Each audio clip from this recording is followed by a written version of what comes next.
اکرم نے پوچھا خاتمہ کیسے ہوگا؟ استاد دل چاہتا ہے بم سے اڑا دوں۔ اکرم ایسے تو نقصان ہوگا۔ استاد کس کا نقصان؟ کیا بات کی؟ جان قربان کرنے والا شہید، اور اس برائی کو ختم کرنے کے لیے قربانی تو دینی پڑے گی، جس پر وہاں موجود سب لوگوں نے ہاں میں ہاں ملائی۔ استاد نے اکرم کی طرف دیکھا، تو بتا بیٹا، تو اس لڑائی میں ہمارے ساتھ ہے یا نہیں، یا تو منافق ہے؟ اکرم نے کچھ کہنے کے لیے منہ کھولا ہی تھا کہ استاد نے ہاتھ کے اشارے سے روکا اور بولا، مرنا تو ہے ہی، آج نہیں تو کل۔ کیا منہ دکھائے گا اللہ کو؟ اکرم، اللہ قسمت والوں کو موقع دیتا ہے، تو یہ موقع نہ گنوانا، آگے تیری مرضی۔ اور پھر استاد جس لڑکے کے ساتھ آیا اسی کے ساتھ واپس چلا گیا۔ استاد کے جاتے ہی مانا بھی اٹھ کر چلا گیا۔ اکرم گودام میں اکیلا سوچتا رہ گیا۔ 2 دن گزرے، سرور نے اکرم کو آفس بلایا، سامنے بٹھایا اور کہنے لگا، اکرم پھر تم نے کیا سوچا؟ تم برائی مٹانے میں ہمارے ساتھ ہو یا نہیں؟ مجھے جواب جلدی چاہیے، اور ہاں یہ بھی بتا دوں کہ جو بھی لڑکے ہمارے ساتھ کام کرتے ہیں اس کام کا معاوضہ الگ سے ہے، اور معاوضہ بھی لاکھوں میں۔ پھر سرور نے اپنا لہجہ نرم کیا، فکر مندی کا، اور پھر اکرم کی طرف دیکھتے ہوئے بولا، آگے تیری بہن کی شادی ہے، پھر چھوٹی بہن بھی جوان ہی ہے، تو سوچا پہلے تجھ سے پوچھ لوں، آخر بہن کی شادی سے پہلے گھر کی مرمت بھی کرانا ہوگی، لاکھوں کا خرچہ، اور اس کام کا معاوضہ بھی لاکھوں میں۔ اس کا جواب جلدی چاہیے۔ وہ لڑکا جو آیا تھا استاد کے ساتھ، وہ تو سنتے ہی تیار ہو گیا تھا اسی دن۔ اب تو بھی جلدی جواب دے، کل تک۔ اکرم اس دن ڈیوٹی پہ ساری رات یہی سوچتا رہا کہ کام نیکی کا ہے، برائی کا خاتمہ ہے، پیسے بھی مل رہے ہیں، استاد بھی ٹھیک کہتا ہے، کل کو کیا منہ دکھانا۔ ساری رات سوچنے کے بعد اکرم نے فیصلہ کیا کہ وہ یہ کام کرے گا۔ مگر صبح سرور نہیں آیا۔ اس نے 10 بجے تک انتظار کیا مگر سرور نہ آیا۔ اکرم گھر واپس آ گیا، مگر چاہ کر بھی اس کا دل نہیں لگ رہا تھا کہ کہیں کوئی اور لڑکا حامی نہ بھر لے۔ اور شام کو بھی 7 بجے ہی ڈیوٹی پر پہنچ گیا۔ جب وہ داخل ہو رہا تھا اور سرور باہر نکل رہا تھا، اس نے فوراً ہی اسے کہہ دیا، صاحب جی مجھے منظور ہے۔ سرور مسکرایا، شاباش، تم نے عقل مندی کی، ورنہ استاد نے دوسرا لڑکا تیار کر لیا تھا۔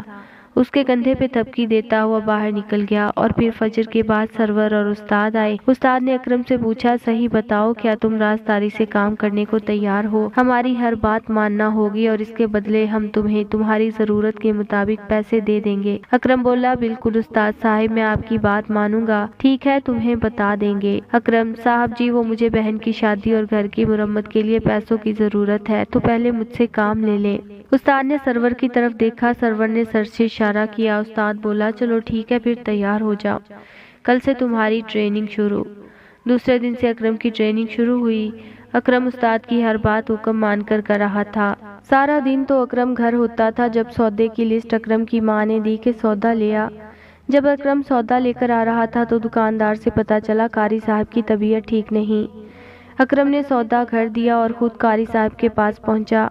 قاری صاحب لیٹے تسبیح پڑھ رہے تھے۔ اکرم نے سلام کیا تو آنکھیں کھولیں اور اکرم کو دیکھ کر مسکرائے اور کہنے لگے، اکرم تم تو بالکل بدل گئے ہو، نماز کی ٹوپی، سفید رومال کندھوں پہ ڈالا ہوا، اور صحت بھی اچھی ہو گئی تھی۔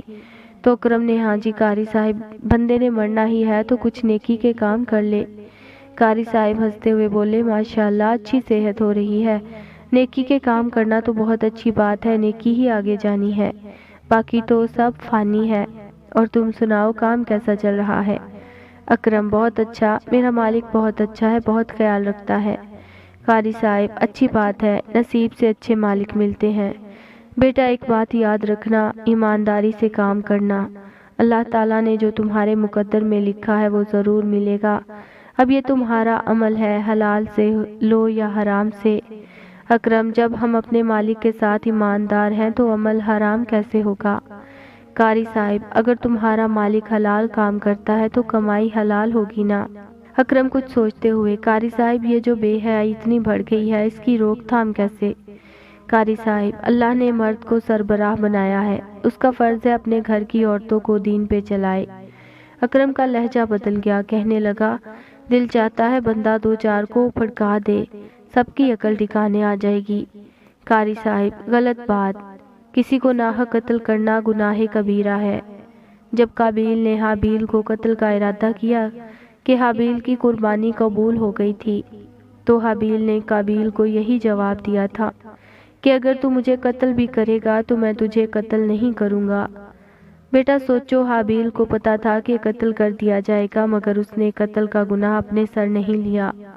قرآن میں ہے سورہ المائدہ میں، جس نے کسی ایک کو قتل کیا جبکہ یہ قتل خون کے بدلے میں یا زمین میں فساد پھیلانے کے جرم میں نہ ہو، تو گویا اس نے تمام انسانوں کو قتل کیا، اور جس نے کسی ایک انسان کی جان بچائی تو گویا اس نے تمام انسانوں کی جان بچائی۔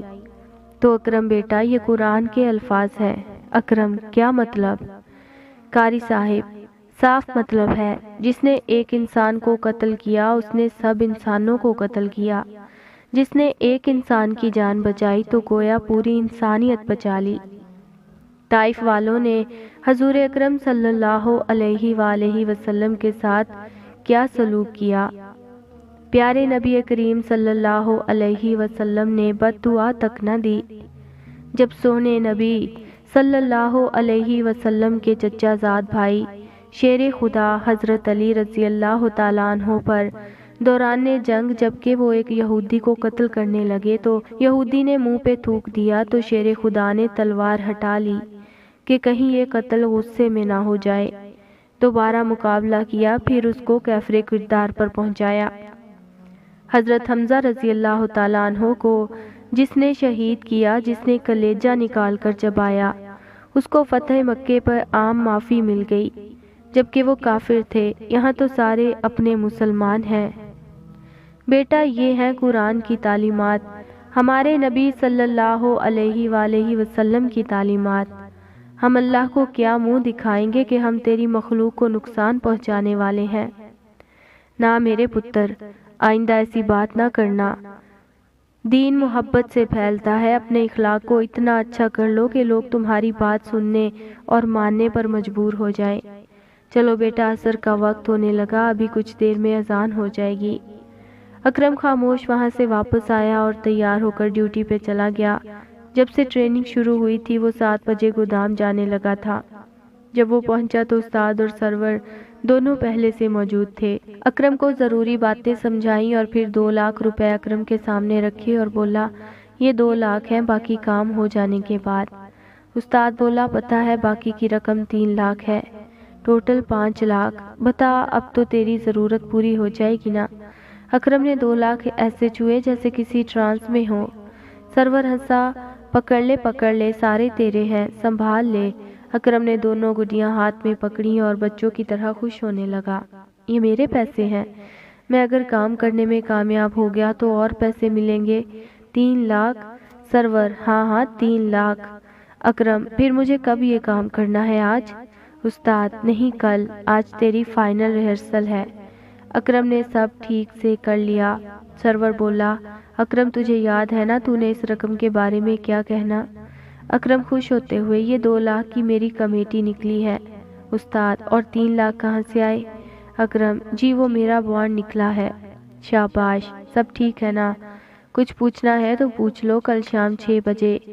آخر وہ وقت آ گیا جب بارود سے بھری جیکٹ اکرم کے حوالے کی، جس نے بازار کے مین چوک میں بیوٹی پارلر کی سائٹ پہ رکھنی تھی اور پچھلی گلی سے نکلنا تھا جہاں کوڑے کے ڈھیر ہونے کی وجہ سے آمد و رفت نہ تھی۔ وقت مقررہ پہ اکرم بیوٹی پارلر کی طرف بڑھ رہا تھا اور ایک آدمی ریموٹ کنٹرول لے کر کچھ فاصلے پہ تھا۔ اکرم کے کان پہ مائک فٹ تھا جہاں سے اس کو ہدایات مل رہی تھیں۔ بازار سے گزرتے ہوئے اچانک ایک دکان پہ ایک لڑکی پیلا دوپٹہ پکڑے دکاندار سے کہہ رہی تھی، بھائی اس کے پیسے کم کرو، یہ بہت مہنگا دے رہے ہو۔ اکرم کو لگا جیسے وہ نورین ہے۔ نورین بھی بازار سے ہر بار آ کر یہی کہتی تھی، ہر چیز مہنگی ہو گئی ہے، اور پھر اس کو بازار میں ہر طرف نوری، نوشی اور ماں نظر آنے لگے۔ قاری صاحب کی آواز گونجنے لگی کہ ایک انسان کا قتل گویا پوری انسانیت کا قتل ہے۔ حابیل کی قربانی منظور ہو گئی اور قابیل کے مقدر میں قتل آیا۔ اسے بچپن سے لے کر جوانی تک سب کچھ نظروں میں گھوم گیا۔ کانوں میں آواز آ رہی تھی، بیوٹی پارلر آ گیا ہے، بائیں جانب جیکٹ اتار کر رکھ دو۔ جس وقت جیکٹ اتار کر اکرم نیچے رکھنے لگا تو ایک چھوٹا بچے کی آواز آئی، ماموں کیا ہوا؟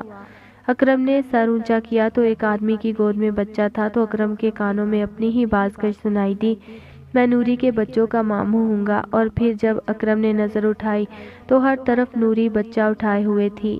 مائک میں آواز آ رہی تھی، اکرم چلے جاؤ، بٹن دبانے کا وقت ہو گیا ہے۔ پاس ہی وہ آدمی بچہ اٹھائے کھڑا تھا اور ساتھ بچے کی ماں تھی جو دکاندار سے بھاؤ کر رہی تھی۔ اکرم نے پوری قوت سے جیکٹ دوبارہ اٹھائی اور پچھلی گلی کی طرف دوڑنا شروع کر دیا۔ کانوں میں مائک کی آواز آ رہی تھی، اکرم پاگل مت بنو، یہ پھٹ جائے گا، تم مر جاؤ گے، اس کو وہیں چھوڑو۔ اکرم دوڑ رہا تھا، بارود پھٹنے کا وقت کم ہو رہا تھا، مگر اس کی زبان پر ایک ہی جملہ تھا جس نے ایک انسان کی جان بچائی، گویا انسانیت بچا لی۔ میں نے انسانیت بچا لی، میں نے انسانیت بچا لی۔ وہ کوڑے کے ڈھیر پہ پہنچا ہی تھا کہ پیچھے سے ایک گولی اس کی کمر پہ اور وہ جیکٹ سمیت کوڑے پہ، اور بارود پھٹ گیا اور اس کے ٹکڑے فضا میں بکھر گئے۔